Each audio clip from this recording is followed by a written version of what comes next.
About halfway through the writing of a poem, I think I know if it's going to come off and be any good. And there's intense pleasure. And there's emotional necessity about it. I mean, I can never pick up a piece of paper. By the way, I must always have a piece of paper and pencil. I can't sort of memorize, as some people can, a poem on my own that I'm sort of making at the time. I couldn't take a piece of paper and decide that I've just got to write a poem, and I'll do it. It starts with a peculiar feeling of excitement. It must satisfy some emotional need, and it also gives pleasure. My grandmother. She kept an antique shop, or it kept her. Among apostle spoons and Bristol glass, the faded silks, the heavy furniture, she watched her own reflection in the brass salvers and silver bowls, as if to prove polish was all. There was no need of love. And I remember how I once refused to go out with her, since I was afraid.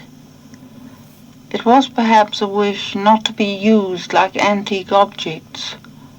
Though she never said that she was hurt, I still could feel the guilt of that refusal, guessing how she felt. Later, too frail to keep a shop, she put all her best things in one long narrow room. The place smelled old, of things too long kept shut. The smell of absences where shadows come that can't be polished. There was nothing then to give her own reflection back again. And when she died I felt no grief at all, only the guilt of what I once refused. I walked into her room among the tall sideboards and cupboards, things she never used but needed, and no finger marks were there. Only the new dust falling through the air.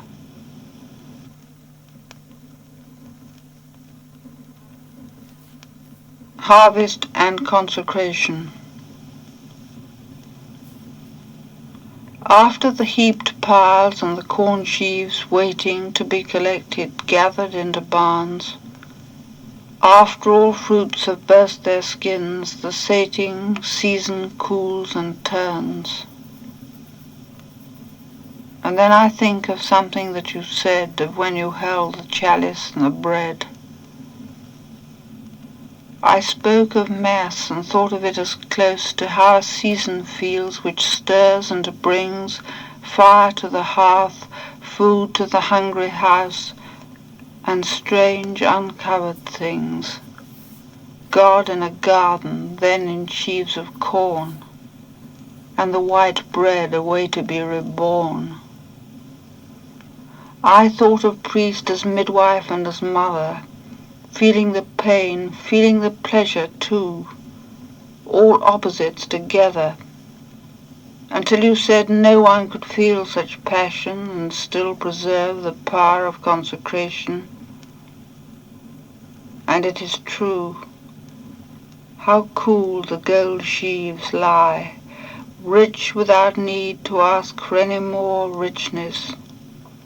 The seed, the simple thing must die, if only to restore our faith in fruitful hidden things. I see the wine and bread protect our ecstasy.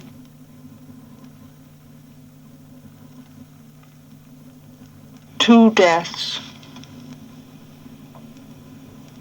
It was only a film, perhaps I shall say later, forgetting the story, left only with bright images, the blazing dawn over the European ravaged plain, and a white unsaddled horse, the only calm living creature.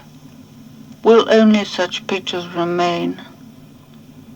Or shall I see the shot boy running, clutching the white sheet on the washing line, looking at his own blood like a child who never saw blood before, and feels defiled, a boy dying without dignity, yet brave still, trying to stop himself from falling and screaming, his white girl waiting just out of calling. I am ashamed not to have seen anyone dead, anyone I know, I mean. Odd that yesterday also I saw a broken cat stretched on a path, not quite finished. Its gentle head showed one eye staring, mutely beseeching death, it seemed. All day I have thought of death, of violence and death, of the blazing Polish light, of the cat's eye. I am ashamed I've never seen anyone die.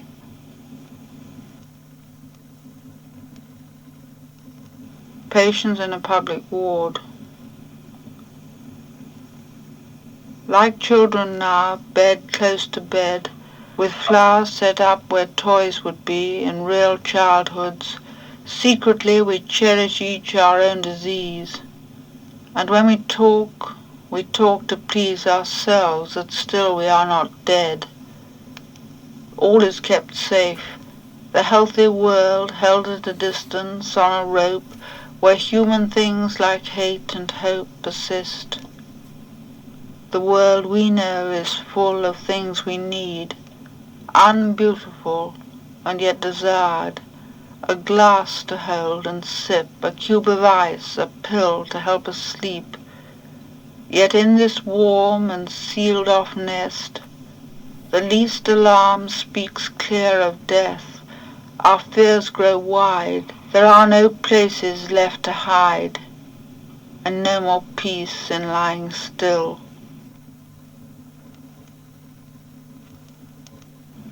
Hospital.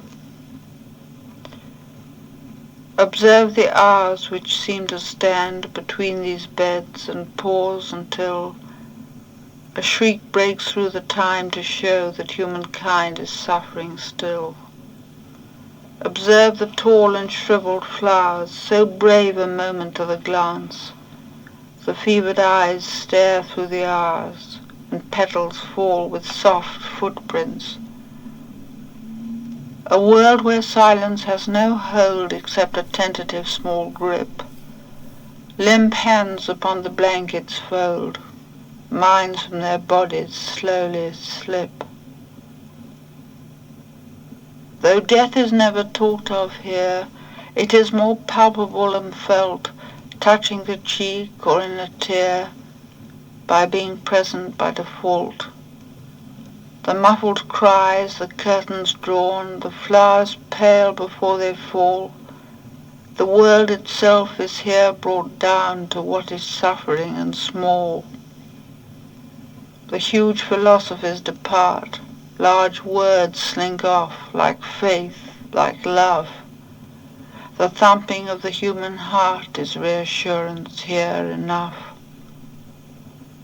Only one dreamer going back to how he felt when he was well, weeps under pillows at his lack, but cannot tell.